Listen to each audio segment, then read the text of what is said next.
The Hidden Quiet, an investigative narrative on the Huldufolk by Tony Angelo for the Taliaferro Library and Cultural Center. There are places in the world where silence is not the absence of sound, but the presence of someone watching. I learned this on a wind-bitten morning in Iceland, where the land itself seems to breathe. The moss-covered lava fields roll like frozen waves, the hills hum with old stories, and the stones, feel as though they are listening. I had come to investigate a legend whispered across centuries, the Huldufolk, the hidden people. Not fairies, not elves, not spirits, something older, quieter, and far more woven into the bones of the land. The story. Eve tried to hide. The tale begins not in Iceland, but in Eden. According to Icelandic folklore, God visited Adam and Eve unexpectedly. Eve, caught unprepared, had not yet washed all her children. Embarrassed, she hid the unwashed ones behind her home. When God asked, "Are these all your children?" Eve answered, "Yes." But God, who sees what is hidden, replied, "What is hidden from me shall remain hidden from mankind." And so the unseen children, the ones Eve tried to hide, became the Huldufolk, a people destined to live parallel to us, forever present, forever unseen. A myth? Perhaps. But myths have a way of revealing truths we refuse to name. The roads that bend for ghosts.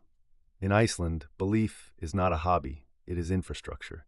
I spoke with engineers who told me, without irony, that entire road projects have been rerouted to avoid disturbing Huldufolk dwellings. Construction halts, blueprints change. Government officials consult folklore experts the way other nations consult environmental scientists. One man, a road planner with a face carved by wind and years, told me, "We don't build through their homes, not because we fear them, but because we respect what we cannot see." Imagine that, a modern nation adjusting its highways for invisible neighbors. It made me wonder, what would America look like if we honored the unseen, the unheard, the overlooked? 3. The rock that refused to move outside Hafnarfjordur. I visited a boulder known locally as Elf Hill. Construction crews once tried to move it to expand a road. Machines malfunctioned. Workers fell ill. Equipment broke in ways no mechanic could explain.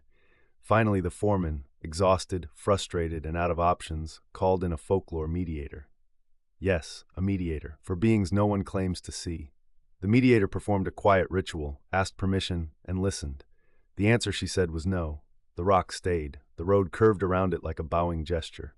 Standing before that moss-covered stone, I felt something I rarely feel during investigations. Humility, not fear, not superstition, just the awareness that the world is bigger than our explanations.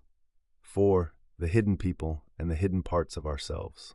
As I traveled, interviewing farmers, teachers, fishermen, and city planners, a pattern emerged. The Huldufolk are not just beings in the hills. They are metaphors for everything we hide. The children we overlook, the histories we bury, the voices we silence, the truths we avoid, the memories we tuck away because they hurt too much to face.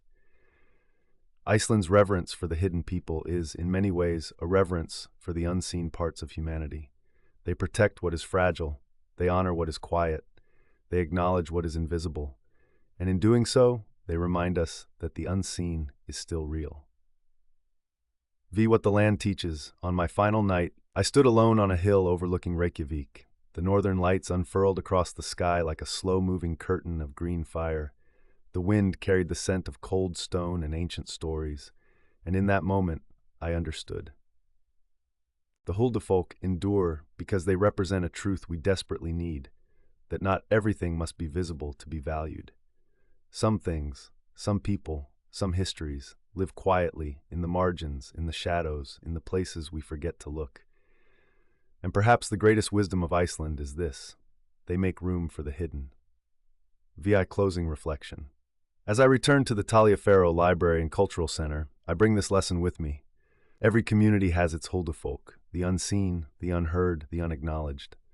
Our work, our mission, our calling is to make space for them, to bend our roads, to listen to the quiet, to honor what others overlook, because sometimes the most powerful stories are the ones that live just out of sight.